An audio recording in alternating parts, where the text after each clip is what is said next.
లక్ష్మీ నరసింహస్వామి గోవిందా, లక్ష్మీ నరసింహస్వామి గోవిందా, రాత్రి నివాస గోవిందా.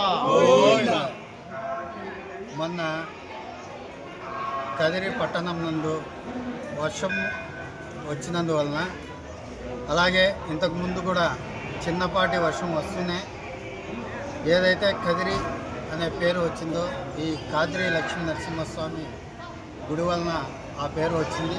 అలాంటి కాదిరి లక్ష్మీ నరసింహస్వామి గుడి లోపలికి రాజగోపురం గుండా వర్షపు నీరు అలాగే మురికి నీరు అంతా చేరుతూ ఉంది.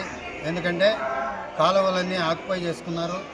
అలాగే కొన్ని ఆలయ స్థలాలు కూడా కబ్జా చేశారు. దాన్ని ఏమాత్రము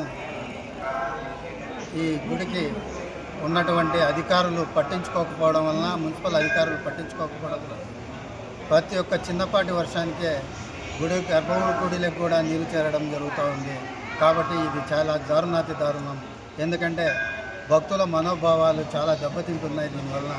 కాబట్టి మేము ఒక్కటే కోరుకుంటున్నాం, కదిరి జనసేన పార్టీ తరఫున ఏవైతే గుడి చుట్టూ ఉన్న అక్రమ కట్టడాలను తొలగించాలని చెప్పేసి, అలాగే కాలువలపైన ఎవరైతే ఎంక్రోచ్మెంట్స్ చేసినారో అలాంటి కాలువలను శుభ్రంగా చేసి అలాంటి ఎంక్రోచ్మెంట్స్ అన్నింటినీ తొలగించాలని చెప్పేసి, గుడి చుట్టూ ఇంతకుముందు గతంలో చెప్పేవాళ్ళు గుడి చుట్టూ మామూలుగా బండి తిరిగేంత స్థలం ఉండేదని చెప్పేసి ఈరోజు ఆ స్థలము కనుమరుగైపోయి గుడి గోడకే ఎంక్రోచ్మెంట్స్ గోడలు కట్టేసి చుట్టూ ఉన్న కాలువలను కూడా మూసేసినారని చెప్పేసి తెలియజేసుకుంటున్నాం. అలాగే కొన్ని రాజకీయ పార్టీలలో ఉన్నటువంటి పెద్ద మనుషులు కూడా గుడికి సంబంధించిన స్థలాలు, ప్రభుత్వ స్థలాలు కబ్జా చేసుకొని వాటి మీద పెత్తనం చలాయిస్తున్నారు. అలాంటి వాటికి అంతటికీ మీరుగా వైదొలిగితే బాగుంటుందని చెప్పి కదిరి జనసేన పార్టీ తరఫున తెలియజేసుకుంటున్నాం. ఎందుకంటే మేము పేరు బయట పెడితే మీకే చెడ్డ పేరు వస్తుంది.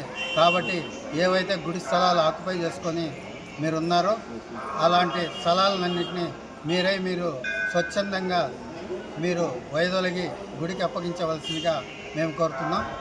మా జనసేన పార్టీ వాళ్ళు ఎవరైనా గుడి స్థలాలు కానీ, గుడికి సంబంధించిన దారులు కానీ, అలాగే గుడికి సంబంధించి ఈ చుట్టూ నీళ్లు వెళ్ళే మార్గాలను కానీ మూసివేసినట్లయితే స్వచ్ఛందంగా తొలగిస్తామని చెప్పేసి కదిరి జనసేన పార్టీ తెలియజేసుకుంటున్నాం.